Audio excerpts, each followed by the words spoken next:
Bom, então eu vou começar, espero que esteja tudo bem aí na minha apresentação, né?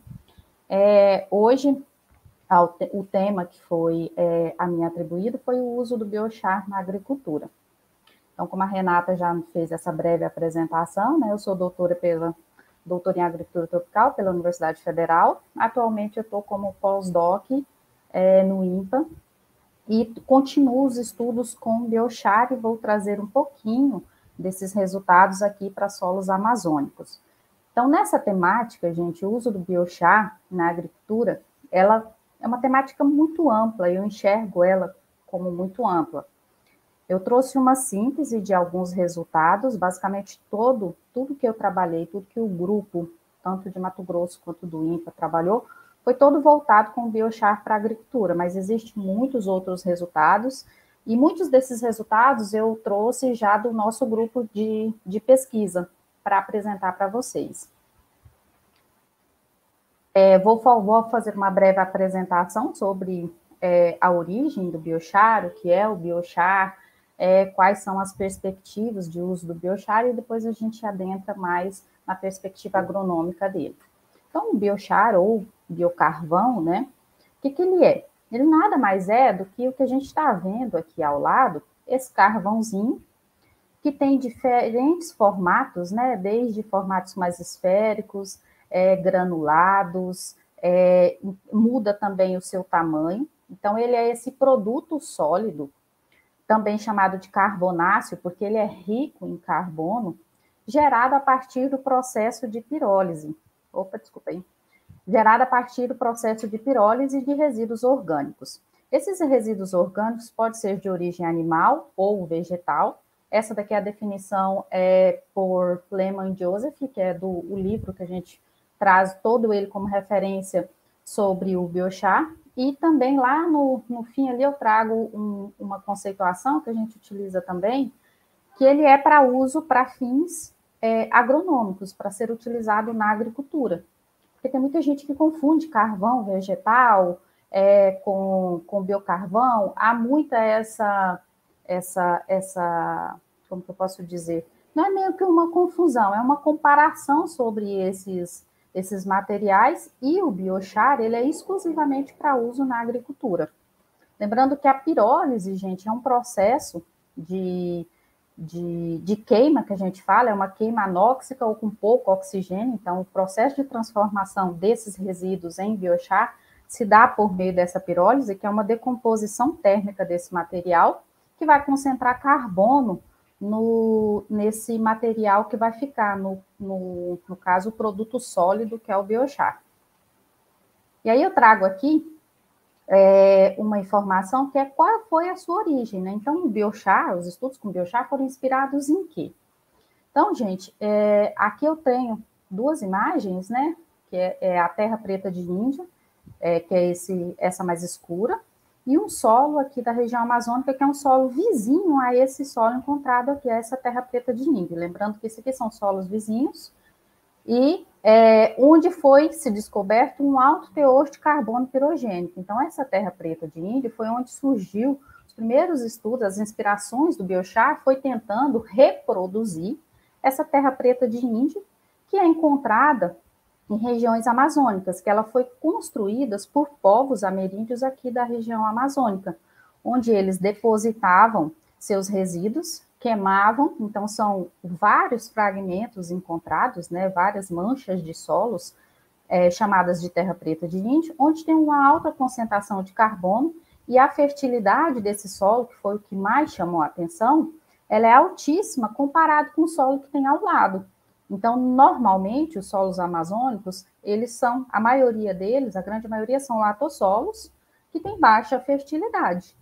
E aí surgiu, então, esse interesse em tentar reproduzir esse solo, porque ele tinha uma alta fertilidade, esses solos de terra preta de Índio. Então, toda a ideia do biochar foi tentando reproduzir ao mínimo de semelhança de terra preta de Índia. É lógico que ainda há muita crítica de muitos pesquisadores questionando sobre se realmente com 1 ano, 2 anos, nós vamos ter resultados como a terra preta de Índia. Lógico que não, gente. eu estou trazendo aqui informação das inspirações, né? A gente tenta chegar ao que é, mas isso a gente nunca vai chegar a uma terra preta de índio com 1 ano, 2 anos de estudo. A terra preta de índio, só a título de informação, existem algumas datações que têm algumas manchas que foram formadas há mais de 1000 anos atrás. Então, hoje, o que tem de fertilidade nesse local foi uma fertilidade que foi construída, e ao longo do tempo, esse material, esses solos, né, na verdade, eles foram se modificando durante milênios. Então, lógico que nós não vamos chegar, junto com o biochar, com resultados de 1 ano, ao que é a terra preta. A ideia é tentar se aproximar. E aí eu venho trazendo também algumas informações que já são concretas sobre a utilidade do biochar. Então, como a primeira pergunta ali para reflexão, é por que usar o biochar ou o biocarvão? Então, nós já temos aqui algumas afirmações com resultados, com uma vasta gama de resultados em diferentes tipos de solos para diferentes culturas, onde nós temos que o biochar, ele tem a capacidade de melhorar a fertilidade do solo. Então, essa fertilidade do solo, ela é melhorada, né, ela é aumentada, tanto porque o biochar, ele pode ser fonte de nutrientes nesse solo, quanto ele também pode entrar como cargas nesse solo e está atuando na retenção de nutrientes.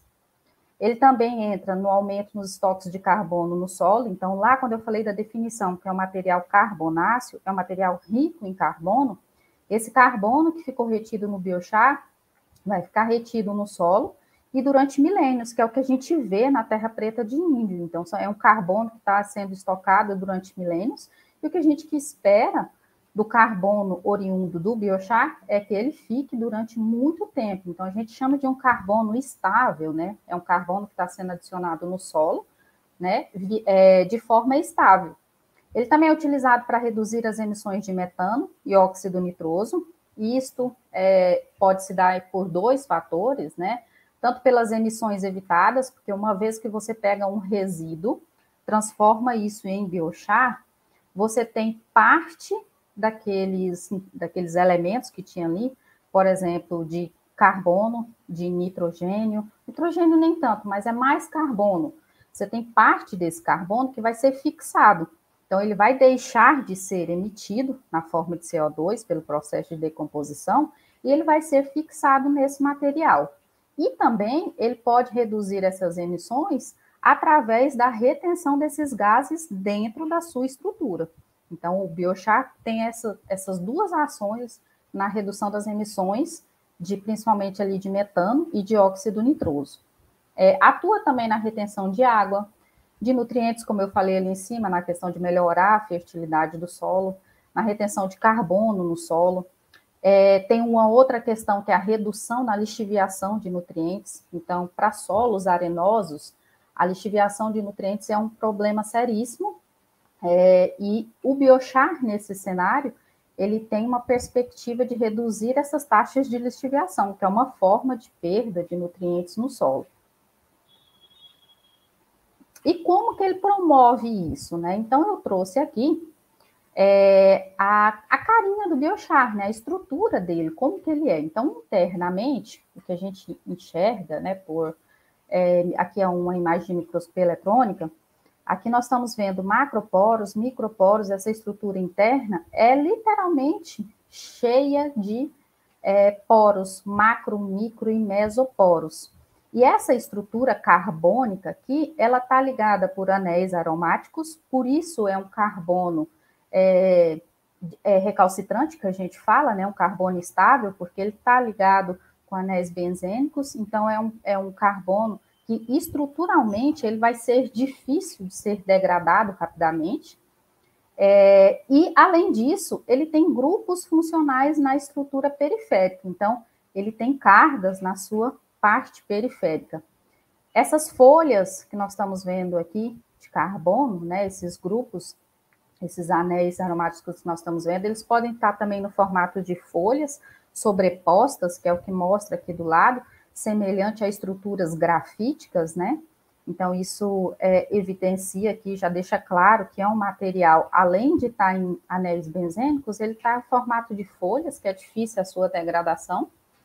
E essas estruturas periféricas aqui, esses grupos funcionais presentes na estrutura periférica, que são diferentes grupos funcionais, tem grupos amínicos, grupos carboxílicos, né, hidroxilas, íons de H+, nós temos vários grupos, e são esses grupos que vão fazer as trocas, né, com o solo. É nele que vai estar retido água, nós vamos ter a retenção de água, algumas vezes a complexação de metais pesados. Dentro desses poros, nós vamos ter também preenchimento de fósforo, de potássio, de nitrogênio. Matéria orgânica também vai estar retida, sendo retida aqui nessa estrutura periférica. E com isso, nós também, com todas essas funções de retenção, nós também podemos aumentar a agregação, né, a estrutura de agregação do solo. Ele vai estar fazendo, semelhante ao que a argila faz, ele também, o biochar também atua nessa agregação do solo. Além disso, ele também atua no grupo, na comunidade microbiana do solo, porque uma vez que ele retém nutrientes, retém água, ele vai estar mudando todo aquele micro-habitat. Além disso, ele também muda o pH do solo. Consequentemente, ele vai mudar a estrutura da composição de micro-organismos existentes naquele solo. Aqui eu tenho aqui um exemplo, né, desses grupos funcionais, como ele estaria atuando, né? Então, o primeiro aqui, exemplo, citando a modificação dos habitats microbianos no solo, né? Visto que ele muda o pH do solo, e lembrando que esses efeitos, a extensão dessas mudanças, ela depende muito de como esse biochar foi produzido. Então, esses efeitos que eu estou falando são efeitos generalistas, e a extensão deles, ela é diferente de material para material. Então, eu vou mostrar lá na frente que existem diferentes tipos de biochars. Então, a temperatura de pirólise é um dos fatores que modifica a sua composição, né, esses materiais, e o resíduo que você utiliza também, ele molda esse produto. Então, a extensão dessas modificações vai depender muito do material de origem e da forma com que ele foi produzido. Temos aqui também o efeito da atração eletrostática, né, principalmente de cátions, né, de interesse agronômico. Então, aqui entra a questão do aumento de nutrientes, né, no solo, do aumento da fertilidade do solo, e também atuando como quelante de metais pesados. Então, ele entraria também reduzindo a toxicidade do solo por metais pesados, poderia entrar no cenário de biorremediação para solos contaminados. Temos também o outro efeito, que é a atração eletrostática de substâncias úmicas, né, que é a retenção de substâncias úmicas, a um ponto que o biochar, ele também vai, como eu comentei lá no início, ele entra como uma fonte de carbono no solo, e além disso, como ele também retém matéria orgânica do solo, essas substâncias úmicas, ele também aumenta esse carbono via essas ligações que ele faz com substâncias úmicas. E até um ponto que é até um questionamento, que a gente não consegue separar, depois de alguns anos que você aplica esse biochar no solo, é difícil separar esse biochar desses elementos, dessas substâncias úmicas. Então, é preciso fazer uma purificação desse material para separar esse biochar dessas substâncias úmicas que estão naturalmente no solo, para quantificar esse carbono que de fato veio só do biochar. Então, tem até os estudos do Fabiano Peter, lá de Sinop, ele tem feito isso, ele tem tentado estudar um pouco essa taxa de decomposição do biochar, mas é um pouco difícil, uma vez que se adiciona no solo, devido a essa atração, né, de substâncias úmicas que fica retida na parte periférica do biochar, e a gente não consegue separar uma problemática separação dessa estrutura. Nós temos aqui também o suprimento de alguns nutrientes, né, de fosfatos, por exemplo, que pode ficar absorvido aqui na superfície do biochar e ser disponibilizado ao longo do tempo. Então, ele pode ser disponibilizado lentamente para as culturas, e a redução de contaminantes também, no caso aqui de percloratos, é um exemplo. E aí eu trago sempre também essa reflexão, esse ciclo, né, do carbono e o sequestro de carbono pelo uso de biochar, porque há sempre aquela pergunta, por que eu não posso pegar esse resíduo e aplicar ele direto no solo? Qual é a vantagem de pegar ele e transformar em biochar? e não aplicar diretamente no solo, uma vez que se eu pego esse resíduo, aplico ele diretamente no solo, ele vai aumentar a matéria orgânica também, vai aumentar um pouco esse carbono orgânico do solo, vai. Mas a questão é que aqui nós temos um esqueminha da rota, né, desse carbono. Então, uma vez que esse carbono foi fixado aqui pelo processo de fotossíntese, aqui um exemplo pelas plantas, né, quando você pega esse material vegetal e pirolisa, cerca de 50% do carbono original que tinha, por exemplo, numa poda de árvore, 50% desse carbono original dessa biomassa lignificada, ela vai ficar incorporada no biochar. Enquanto que se ele segue o ciclo normal, esse carbono que vai ser adicionado ao solo via essa matéria orgânica que vai entrar como a serrapilheira aqui, por exemplo, para esse solo, ele vai retornar para a atmosfera quase que em todas, quase que a sua totalidade pela respiração. Então, ela vai ser liberada na forma de CO2 para a atmosfera. Então, quando a gente entra no balanço entre a retirada, né, líquida, esse balanço ele entra como 0% de carbono. Quando a gente entra com a pirólise consegue fixar 50% daquele carbono retido nessa biomassa, vai ser fixado nesse biochar, e esse biochar, uma vez adicionado ao solo, como ele tem uma liberação muito lenta, que estima-se que é de 10% a cada 3 anos, é a taxa de decomposição desse material, então isso vai ficar retido no solo, a gente acredita, né, eu fiz até alguns testes, que isso seja na casa de centenas de anos até milhares de anos, dependendo da forma com que está arranjado esse carbono. Se é um carbono que está complexado, se ele está, como é que estão aquelas folhas grafíticas, se ele está mais organizado. Então, essa taxa de decomposição ela vai ser mais lenta. Então, essa é a vantagem de transformar esse resíduo em biochar. Então, você vai pegar um carbono e vai reter ele no solo, vai transformar esse carbono em uma forma de matéria orgânica estável no solo, de forma que ela vai ficar retida durante milênios no solo. E aqui, consequentemente, nós temos aqui a fixação de carbono estável e as emissões evitadas de CO2. O biochar, ele também atua muito, né, nessa ideia de economia circular, né, e aqui eu trago também a questão de otimização do uso do biochar, porque ele pode tanto ser aplicado de forma pura, diretamente ao solo, quanto modificado. Então, através do processo de pirólise, né, de resíduos orgânicos, de materiais orgânicos, nós temos a modificação desse material e a transformação em biochar. Esse biochar pode estar atuando na absorção de nutrientes, seja ele na forma pura ou biochar modificado. Quando eu falo modificado, é quando ele pode ser inserido com alguma outra coisa, ou com fertilizante orgânico, ou com águas residuárias, ou com fertilizante inorgânico também, né? Ele também pode estar sendo enriquecido com fertilizantes inorgânicos e está gerando um composto, né? Um composto à base de biochar e fertilizante.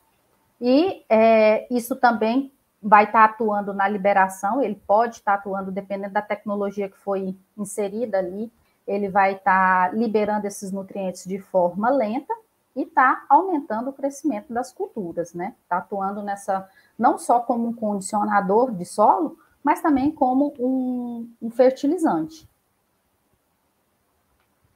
Aqui eu trago alguns exemplos de potenciais resíduos, né, para uso do biochar. Então, veja, eu estou trazendo alguns exemplos aqui que são resíduos que são problemáticos mesmo, não são resíduos nobres, né? Geralmente, para uso para biochar, nós não vamos trabalhar com resíduo nobre, que teria, às vezes, uma outra finalidade, por exemplo, para geração de energia. Então, eu não estou falando desse tipo de resíduo. Nós temos vários outros resíduos gerados tanto pela suinocultura, pela produção de aves, como, por exemplo, aqui os dejetos sólidos, né, tanto de lodo, de esgoto, podas de árvores, carcaças de animais, como, por exemplo, a carcaça de peixe, que é rica em fósforo, né?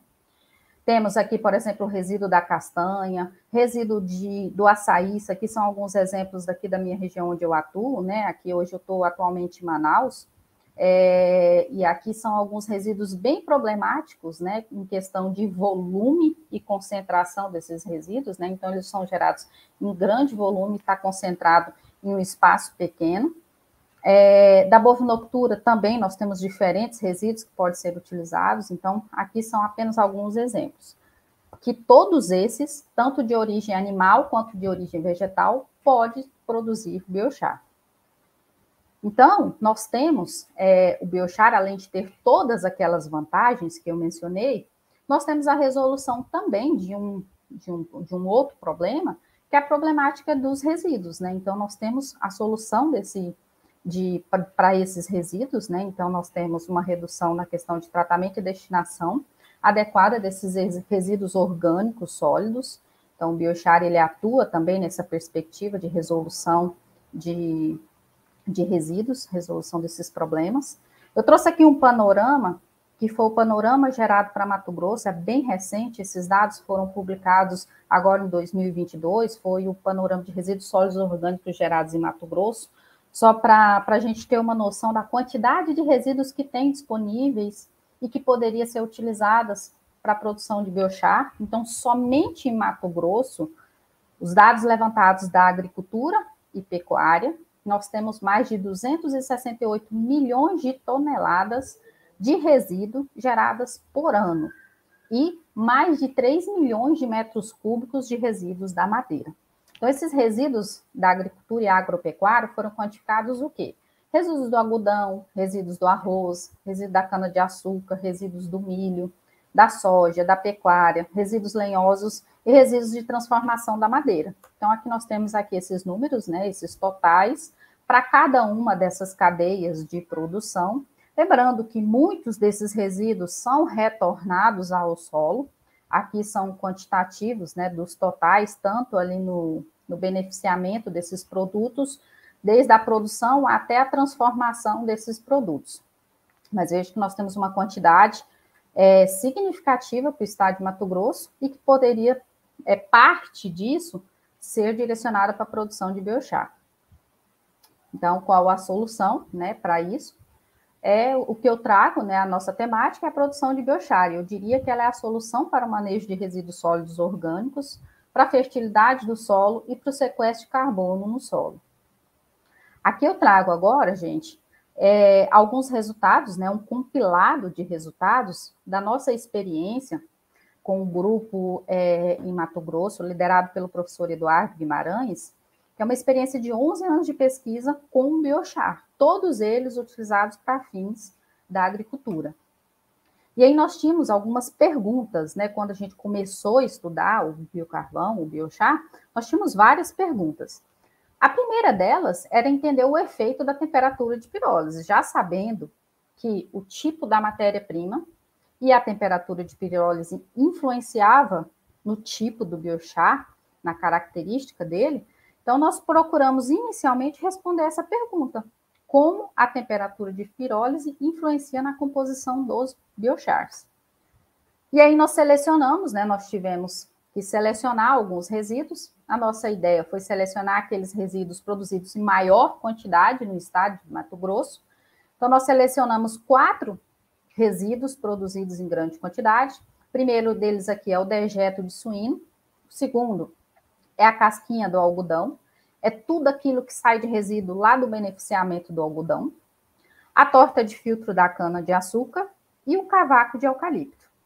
Então, nós selecionamos esses 4 materiais devido ao volume e à acessibilidade a esses resíduos. Pegamos esses resíduos e pirolizamos em 3 temperaturas de pirólise. Foi avaliada a 400, 500 e 600 graus. Lembrando, gente, que geralmente, a faixa ótima para a produção de biochar, ela varia entre 300 e 700 graus. Então, veja, nós temos uma faixa ampla de temperatura que pode ser trabalhada. E nós definimos a temperatura de 400, 500 e 600 para avaliar qual era a melhor temperatura para esses resíduos para fins agronômicos. E utilizamos, né, depois da pirólise, a gente utilizou o biocarvão. Lembrando que no processo de pirólise, nós temos 2 outros subprodutos, que são os gases e o bioóleo. No caso, nós não utilizamos nenhum desses outros 2 subprodutos, nem foi quantificado isso.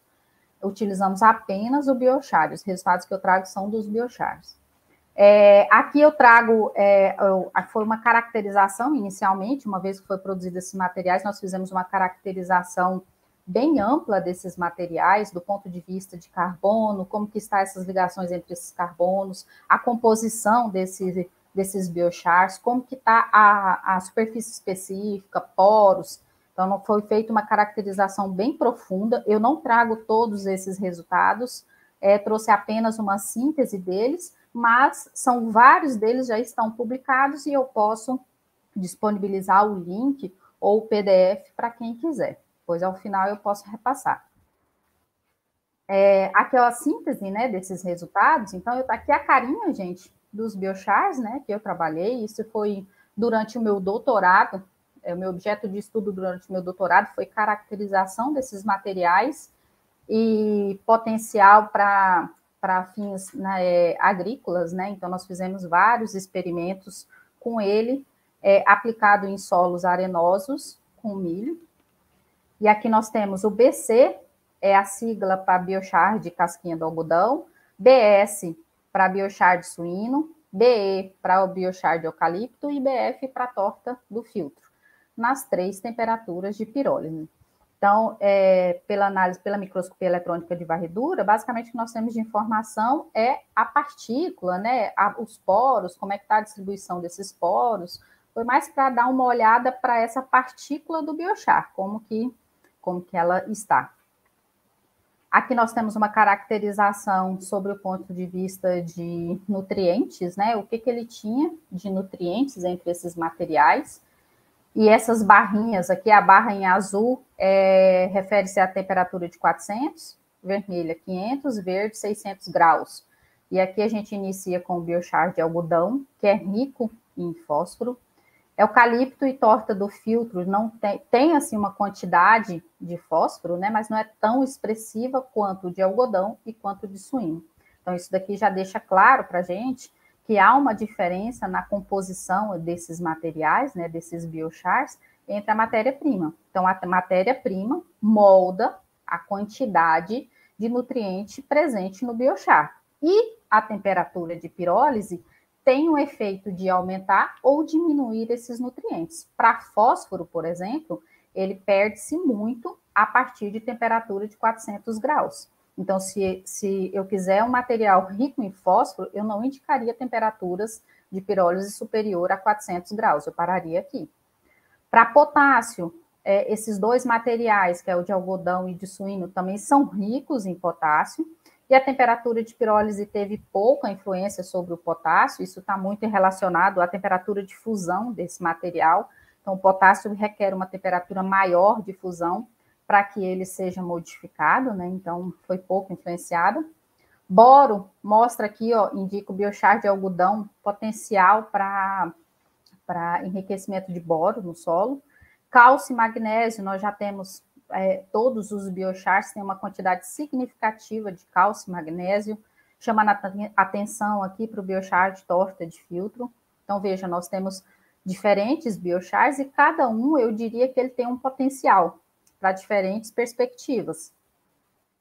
Sobre o ponto de vista de carbono, gente, aqui nós temos a composição elementar, né, do ponto de vista de carbono, hidrogênio, oxigênio e nitrogênio. E essa barrinha aqui é marronzinha ou cinza, refere-se ao conteúdo de cinzas presente nesses materiais. Então, aqui iniciando pelo biochar de algodão e o de eucalipto são os mais ricos em carbono, isso está muito relacionado ao material de origem, então são materiais mais lignificados, e a lignina, ela tende a permanecer mais nesses materiais, né? Essa temperatura de pirólise não foi suficiente para decompor essa lignina, então esse carbono ficou fixado nesses materiais, e ele tende a se concentrar, né, com esses materiais com o aumento da temperatura. Então, nós vamos perdendo outros compostos, né, principalmente nitrogênio, ele vai se perdendo ao longo da temperatura de pirólise. Essa primeira aqui é a biomassa bruta, então é o resíduo que foi caracterizado, e aqui embaixo, essas 3 últimas linhas, refere-se ao seu respectivo biochar a 400, 500 e 600 graus. Então, a gente identificou que, de fato, a temperatura de pirólise regula essa composição elementar.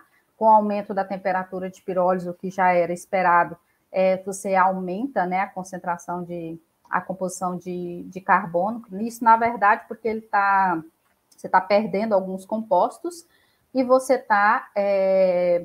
a proporção relativa dele, ele vai aumentando. E, consequentemente, esse carbono que ficou retido no biochar vai ficar retida no solo, visto que a degradação dele é muito lenta comparado com o material de origem, né? Do ponto de vista de porosidade e de área superficial, esses biocarvões foram caracterizados pela técnica de BET, que é a dissorção de isotermas, né? A gente identifica aqui que o biochar de eucalipto é o que tem maior área superficial e que, com a temperatura de pirólise, o aumento da temperatura de pirólise, ela tende a aumentar essa área superficial. Isso por quê? Porque aumenta o volume de poros, geralmente microporos. Esses microporos vão se aumentando com o aumento da temperatura e vai também aumentando a área superficial dos biocarvões.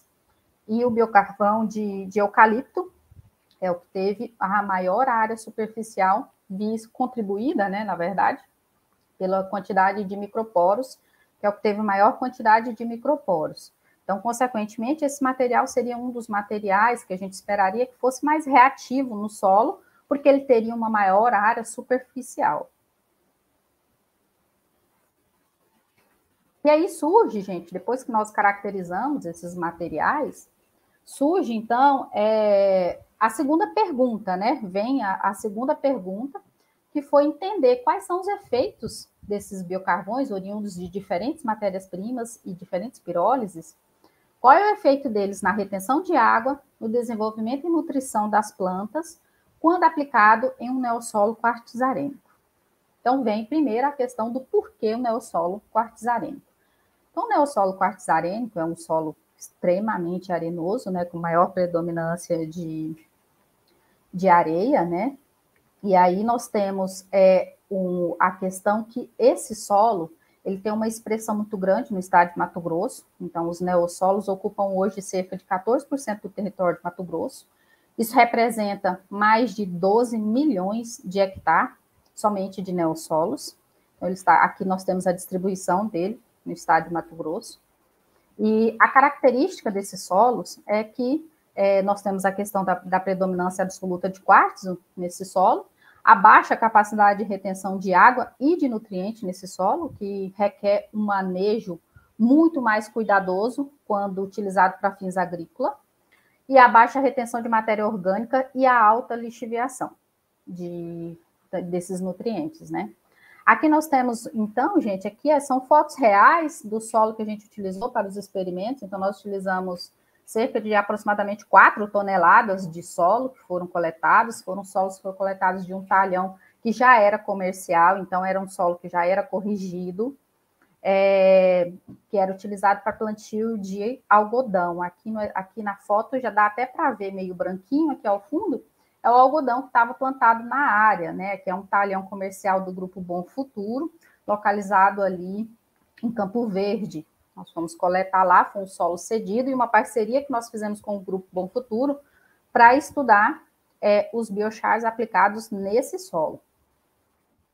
O milho, nós definimos utilizar como cultura, né? Nossa cultura de estudo, né? Objeto para esses neossolos, foi o milho, porque o milho é a cultura de maior expressão para a segunda safra, né, do estado de Mato Grosso. Ele representa 97% de todo o milho cultivado no estado de Mato Grosso.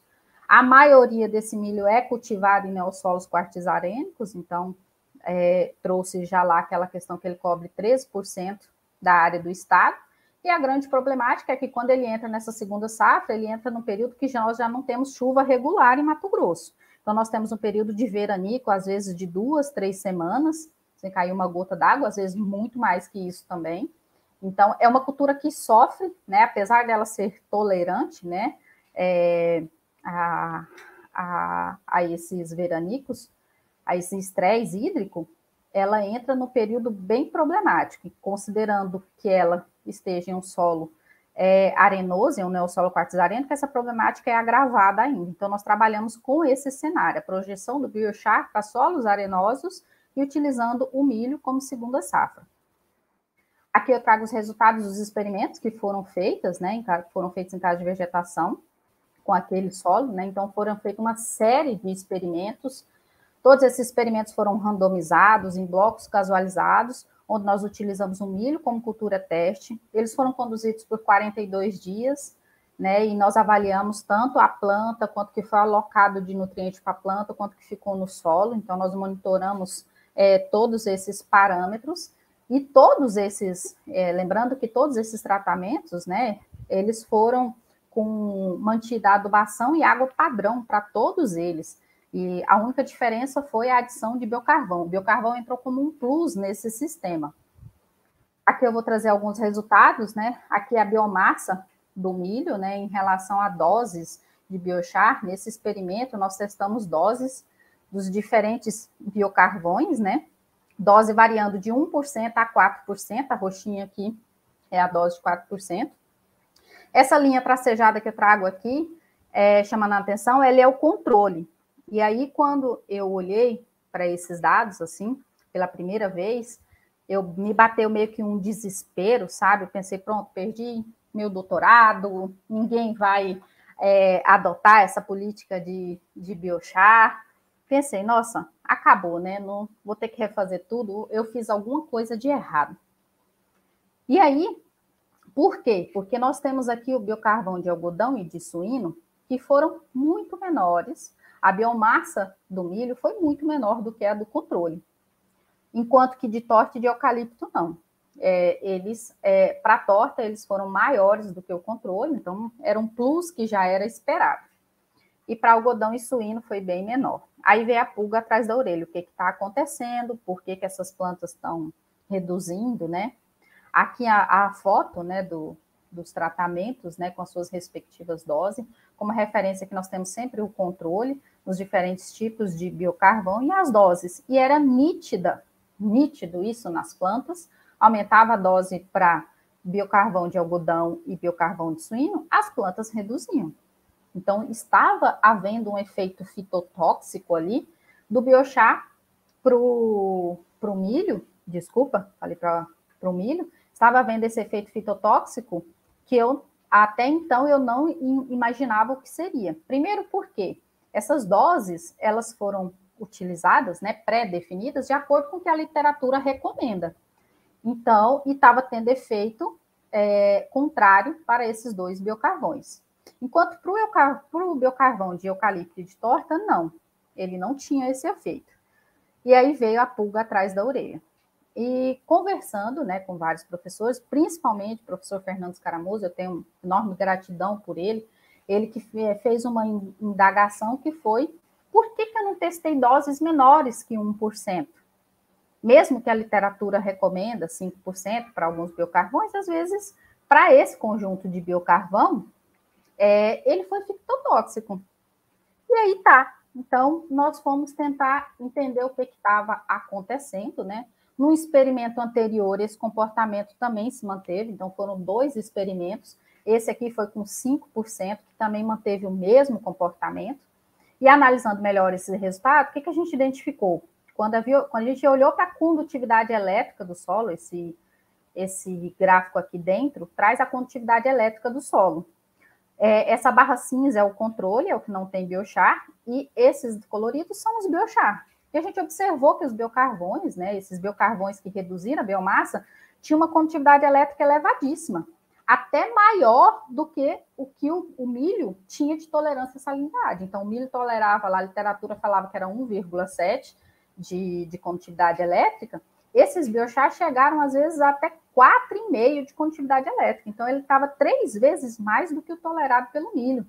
Então, aqui já surgiu alguns indícios, né? A condutividade elétrica estava demais, tinha excesso de sais, para essa condutividade elétrica estar alta assim, tinha excesso de sais nesse solo, E aí nós chegamos, quando a gente viu a caracterização química desse solo, a gente chegou que esses materiais com alta condutividade elétrica tinham uma quantidade exorbitante de potássio, de sódio e de cinzas, que foram oriundas desses biochars. Isso por quê? Porque esses biochars tinham uma alta quantidade de potássio, de sódio e de cinzas. Consequentemente, eles foram incorporados no solo e aumentaram a condutividade elétrica, e também esses tratamentos tiveram também aumentado o seu pH a uma faixa maior do que a ideal. Então, enquanto ali a faixa ideal está entre 6, 6,5, esses tratamentos onde reduzir a biomassa estava entre 7,5 e 8,5. E o que estava a biomassa normal ali para a torta de filtro e eucalipto, foi mantida entre 5,5 e 6,5. Esses estiveram mantidos entre a faixa ideal da disponibilidade de nutrientes, enquanto que esses outros alcalinizaram demais esse solo.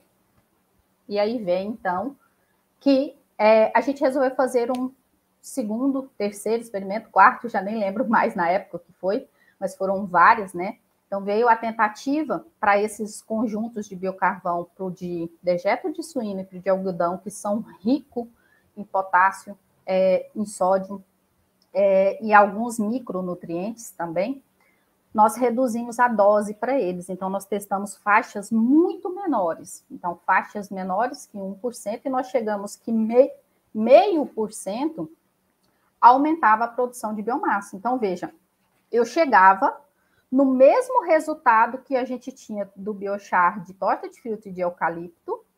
Aqui, nós tínhamos a dose de 4%, eu chegava a esse mesmo resultado para esse conjunto de biocarvão de algodão com 0,5%. Então, isso era ótimo, porque eu reduzia a taxa de aplicação e melhorava o resultado.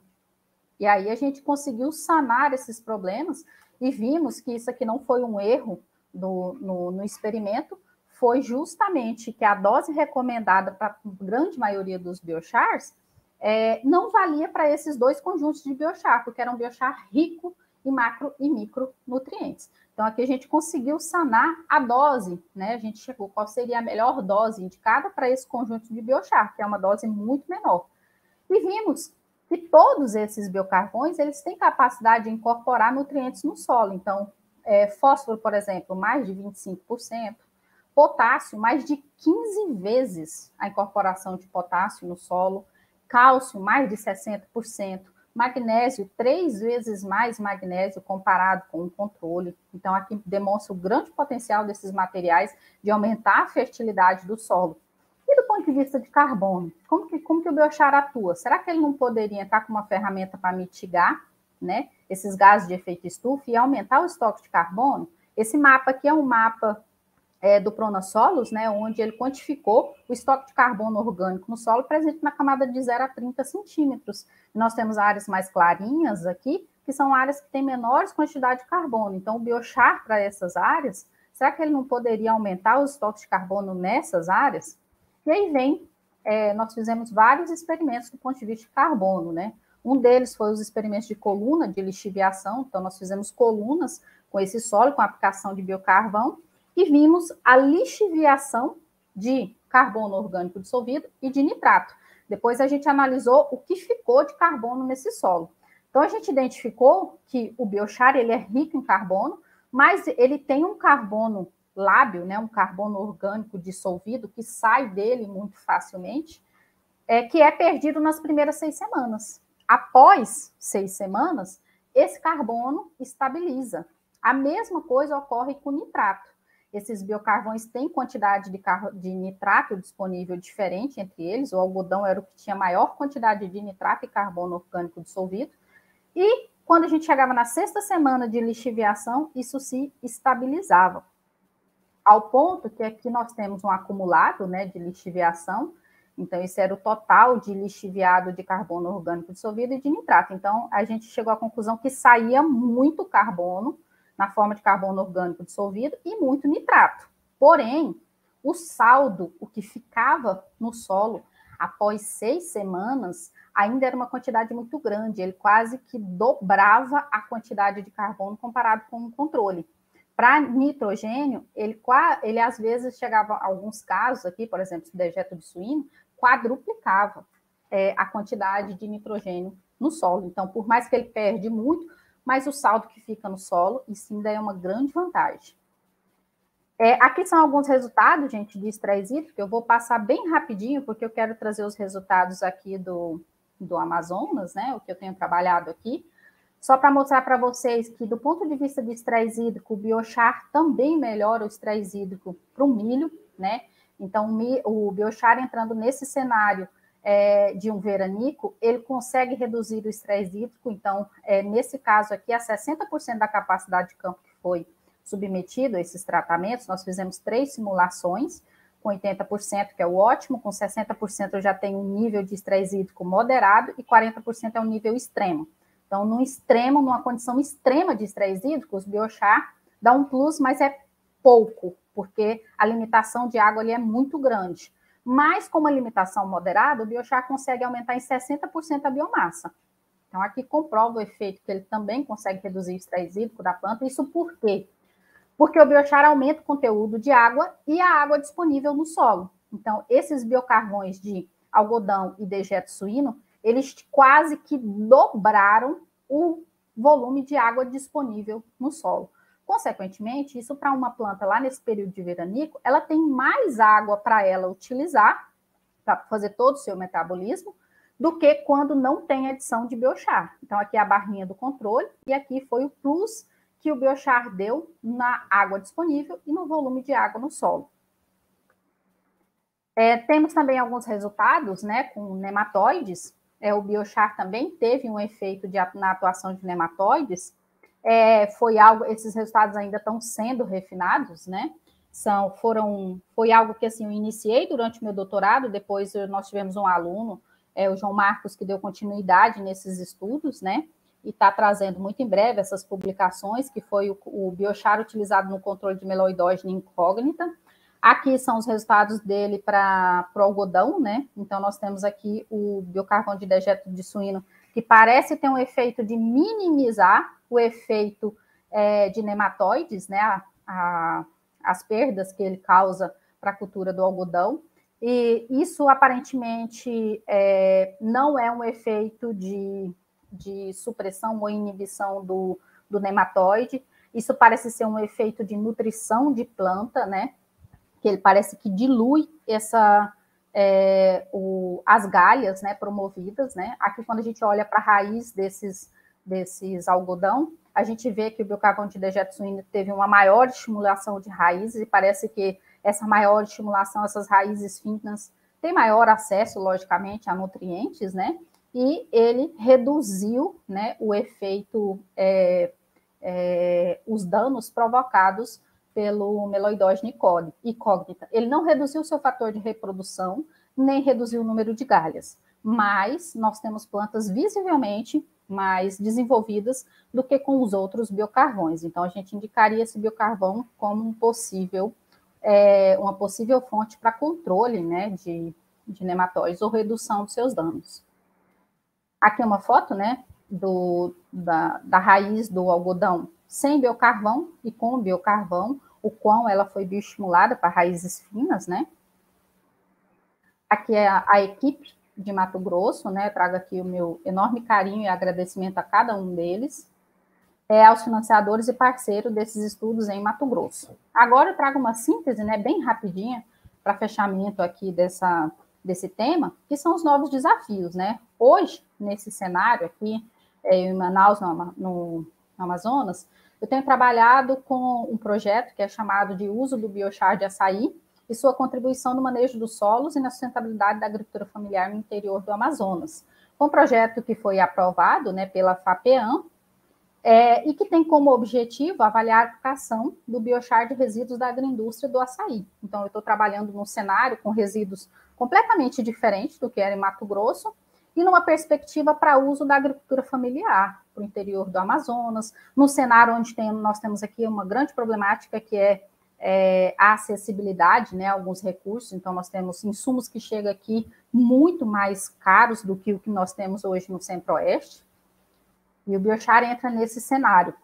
E aí, aqui, nós tentamos, né, nós produzimos biochar de uma forma bem artesanal. Então, nesse primeiro cenário do projeto, foi produzir, né, foi desenvolver um forno de pirólise de baixo custo, que fosse sustentável e que pudesse ser transferida essa tecnologia.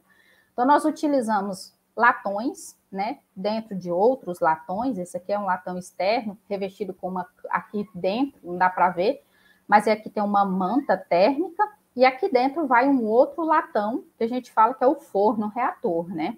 Esse forno, inicialmente, o ideal seria que ele fosse aquecido por lenha, mas como nós precisávamos ter um controle da temperatura de pirólise, a gente queria que esse forno chegasse a 500 graus, nós utilizamos gás mesmo. Então, a ideia agora é melhorar esse protótipo para utilizar ele para os farinheiros que nós temos aqui na parte do interior do Amazonas, para utilizar essa tecnologia acoplada com a produção local, né?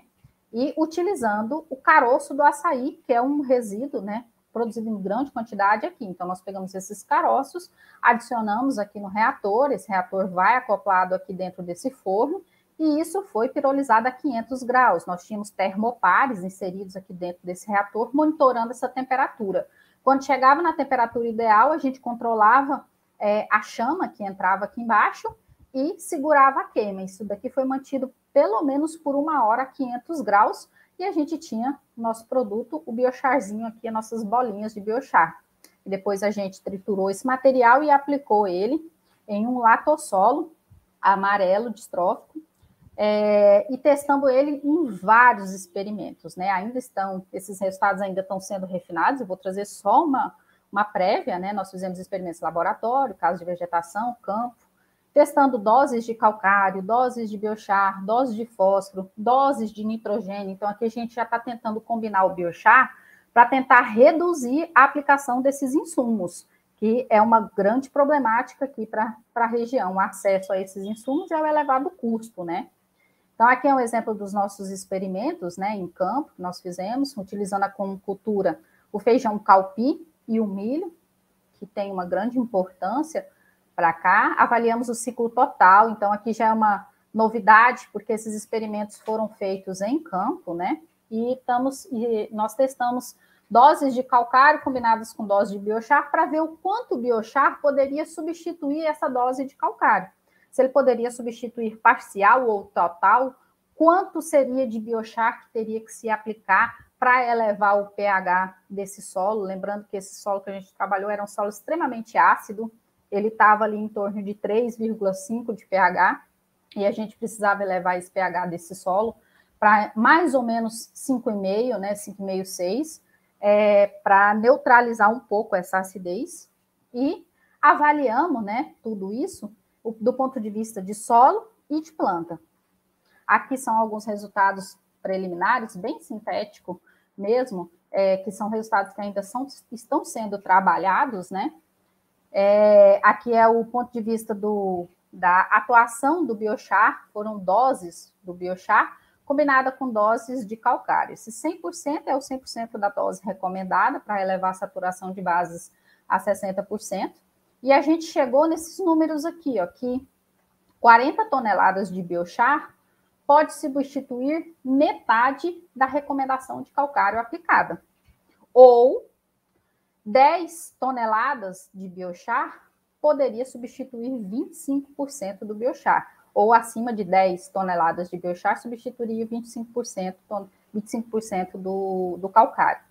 Esses números a gente chegou nisso daqui, que 0,9 toneladas de calcário pode ser substituída com 10 toneladas de biochar, e 1,8 toneladas de calcário pode ser substituído com 40 toneladas de biochar. Aí vocês podem estar me perguntando, nossa, mas isso não é uma quantidade absurda de biochar para ser aplicado de uma vez no solo? Sim, a gente entende que sim. Só que a gente entende também que o biochar pode ser aplicado anualmente. Então, essas 40 toneladas não precisam ser aplicadas de uma vez só. O produtor pode ir aplicando isso e escalonando isso anualmente. No ano eu aplico 10 toneladas, no outro ano mais 10, ao ponto que ao longo de 4, 5 anos, ele já chegou na dose recomendada, visto que ele tem uma degradação lenta, então ele vai ser mantido a sua ação no solo durante anos, né?